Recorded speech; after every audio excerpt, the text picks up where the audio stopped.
மறைக்கப்பட்ட உண்மைகளை வெளிச்சத்திற்கு கொண்டுவரும் உங்கள் மக்கள் வெளிச்ச செய்திகள். வணக்கம்.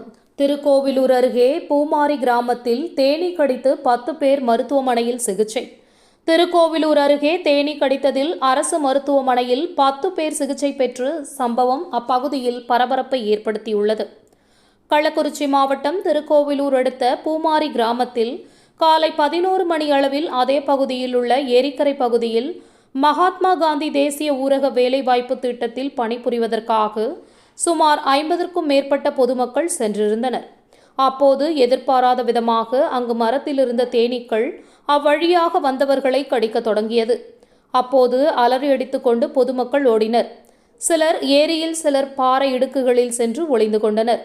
இதுகுறித்து தகவல் அளித்த ஊராட்சி மன்ற தலைவர் புஷ்பா கிருஷ்ணமூர்த்தி சம்பவ இடத்திற்கு வந்து பாதிக்கப்பட்டவர்களை உடனடியாக 108 ஆம்புலன்ஸ் மூலம் திருக்கோவிலூர் அரசு மருத்துவமனைக்கு அனுப்பி வைத்தனர். இதில் ஊராட்சி செயலர் அரசன், மக்கள் நல பணியாளர் கோதாவரி, பொறுப்பாளர் ரதா மற்றும் 100 நாள் வேலைக்கு சென்றவர்கள் செந்தாமரை, பாஞ்சாலை, கண்ணன், அனிதா, சசிகலா, மீனா, கீதா ஆகியோர் மட்டும் சிகிச்சைக்காக உள்நோயாளிகளாக அனுமதிக்கப்பட்டு சிகிச்சை பெற்று வருகின்றனர்.